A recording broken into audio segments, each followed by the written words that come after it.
दोस्तों, स्वागत है आप सभी का आपके अपने YouTube चैनल पर जिसका नाम है मर्सी ईच मॉर्निंग। दोस्तों, आज का मुख्य वचन है फिलिपियों 4 उसका 6 से लेकर 7 पद तक। किसी भी बात की चिंता मत करो, परंतु हर एक बात में तुम्हारे निवेदन प्रार्थना और विनती के द्वारा धन्यवाद के साथ परमेश्वर के सम्मुख उपस्थित किए जाएं। तब परमेश्वर की शांति जो सारी समझ से परे है तुम्हारे हृदय और तुम्हारे विचारों को मसीह यीशु में सुरक्षित रखेगी।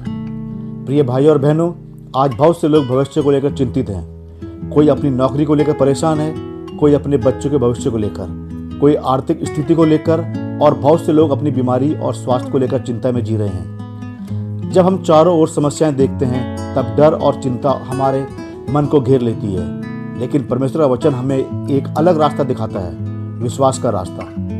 परमेश्वर हमारी चिंताओं को जानता है। मत्ती 6:31 और 32 में यीशु ने कहा, इसलिए चिंता करके यह न कहो कि हम क्या खाएंगे और क्या पहनेंगे। तुम्हारा स्वर्गीय पिता जानता है कि तुम्हें इन सब वस्तुओं की आवश्यकता है। परमेश्वर हमारी हर जरूरत को जानता है। वह हमारे भविष्य को भी जानता है और वर्तमान परिस्थिति को भी। जो बातें हमें अनिश्चित लगती हैं वह परमेश्वर के लिए पहले से स्पष्ट है। बीमारी के समय परमेश्वर हमारा सहायक है। बीमारी केवल शरीर को नहीं बल्कि मन को भी प्रभावित करती है। कभी कभी बीमारी के कारण हम निराश और भयभीत हो जाते हैं, लेकिन परमेश्वर का वचन कहता है भजन संहिता उसके 41वें पद में 3 में, यहोवा रोग की सैया पर उसे संभालेगा, तू उसकी बीमारी में उसका सारा बिछौना बदल देता है। यह वचन हमें आश्वासन देता है कि जब हम बीमारी में होते हैं तब परमेश्वर हमें छोड़ता नहीं है। वह हमारे साथ रहता है और हमें संभालता है। अपनी सारी चिंता प्रभु पर डाल दो।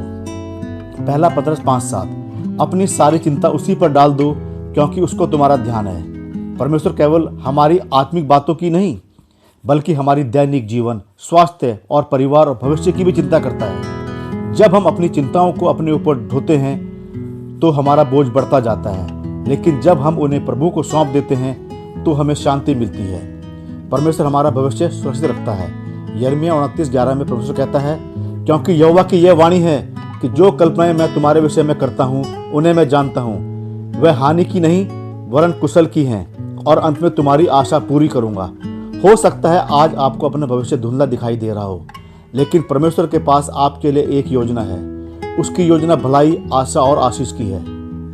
प्रार्थना चिंता का उपचार है। जब चिंता आती है तो अक्सर हम सोचते रहते हैं, लेकिन परमेश्वर हमें सोचने रहने के बजाय प्रार्थना के लिए बुलाता है।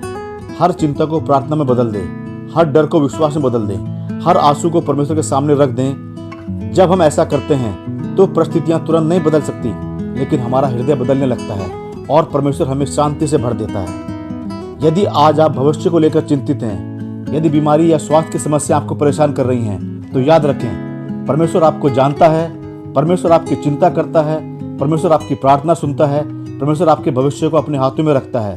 परमेश्वर आपको अपनी शांति देना चाहता है, इसलिए भय और चिंता के बजाय विश्वास को चुनिए। आइए हम एक छोटी सी दुआ करें। हे स्वर्गीय पिता, हम अपनी सारी चिंताओं, भय, बीमारी और भविष्य की अनिश्चितताओं को आपके हाथों में सौंपते हैं। हमें विश्वास दीजिए कि आप हमारे साथ हैं। हमारे शरीर, मन और आत्मा को अपनी शांति से भर दीजिए। हमारी आवश्यकताओं को पूरा कीजिए और हमें आपकी प्रतिज्ञाओं पर भरोसा करना सिखाइए। यीशु मसीह के नाम में प्रार्थना मांगते हैं, आमीन। दोस्तों, खुदावंद यीशु मसीह आपको इस वचन के द्वारा आशीष दे, आमीन।